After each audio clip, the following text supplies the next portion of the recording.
কি গো, পুজো তো চলে এলো, চলো একদিন গিয়ে কেনাকাটা করে আসি।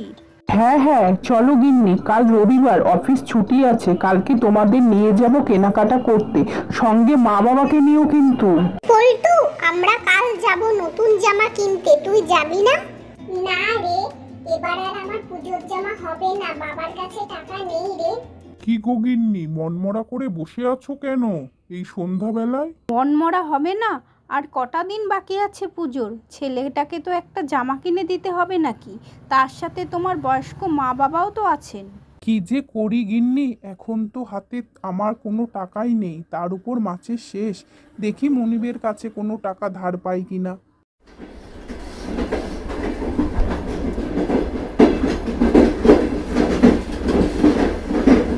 মা, আমাকে কিন্তু একটা খেলনা গাড়ি কিনে দিতে হবে, আর তার সাথে 5টা জামাও কিনে দিতে হবে।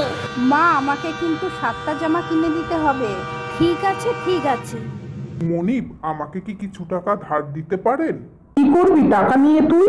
দুর্গাপূজা চলে এলো, তাই ছেলেটাকে একটা জামা কিনে দিতাম। কত টাকা লাগবে তোর?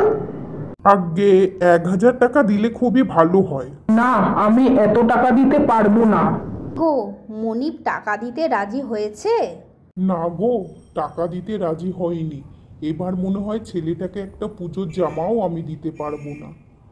আমার জন্য যে জামাগুলো কিনে এনেছো না, তার মধ্য থেকে দুটো জামা আমাকে একটু বের করে দাও না গো।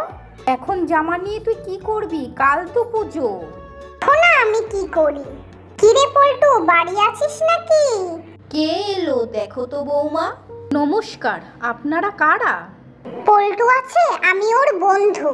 উল্টু, বাবা দেখ তো তোকে কে ডাকছে। আরে রাজা যে, কি মনে করে এই গরিবের বাড়িতে? পল্টু, এই নে তোর জামা, তুই কাল পুজোর সময় সকাল সকাল পরে মণ্ডপে চলে আসিস। পুজোর আসল আনন্দ থাকে দান, ভালোবাসা আর আন্তরিকতায়। টাকা পয়সা কেবল সাজসজ্জা বাড়ায়, কিন্তু মনকে বড় করে না।